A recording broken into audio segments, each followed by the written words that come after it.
England की राजगद्दी साल 1509 से लेकर 1547 तक हेरन के हाथ में हुआ करती थी।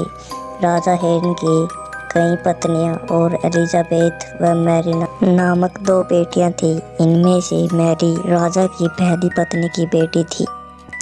राजा हेनरी मैरी को ज़्यादा पसंद नहीं करते थे, इसलिए वो उसके साथ दुर्व्यवहार करते थे। मैरी महल के नौकरों के साथ महल का काम करती थी। अगर मैरी कुछ कह भी देती तो राजा उस पर बात नहीं मानते थे। सन 1547 में जब राजा हेनरी की मौत हो गई तो प्रजा की इच्छा अनुसार 16वीं शताब्दी के दौरान हेनरी की पहली बेटी मैरी को इंग्लैंड की राजगद्दी दे दी गई। वह इंग्लैंड की रानी बन गई। उस समय इंग्लैंड के हालात बहुत अच्छे नहीं थे। इंग्लैंड कैथोलिक और प्रोटेस्टेंट इन 2 धर्मों के बीच बंट गया था। उस समय दोनों धर्मों के लोगों के बीच जंग छिड़ी हुई थी। रानी मैरी चाहती थी कि पूरे इंग्लैंड में सिर्फ एक ही धर्म हो, लेकिन लोगों ने यह बात मानने से साफ इनकार कर दिया था। इससे नाराज होकर रानी ने उनकी बात न मानने वालों को मौत की सजा देती थी।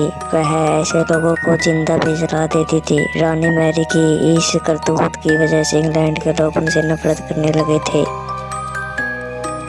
ऐसा भी कहा जाने लगा कि रानी मैरी कुंवारी जवान लड़कियों के खून से नहाती थी। उनका मानना था कि उनके खून से नहाने से वह ज़्यादा दिनों तक जवान रह सकती है।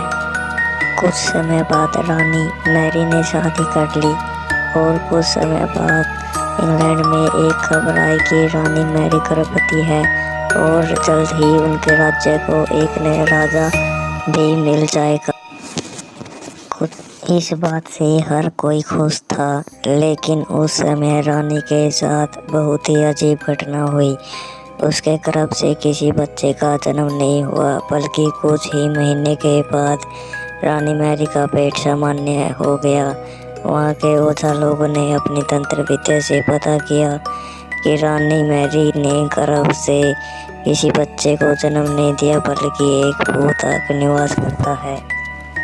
कुछ समय बाद फिर रानी मैरी के गर्भ में वही भूत आकर रहने लगा और वही फिर से गर्भवती हो गई। इस बार भी रानी को कोई बच्चा नहीं हुआ और इस घटना के बाद कुछ ही दिन बाद रानी की मृत्यु हो गई। इसके बाद मैरी की छोटी बहन एलिजाबेथ को इंग्लैंड की राजगद्दी पर बिठाया गया और एलिजाबेथ इंग्लैंड की नई रानी बन गई।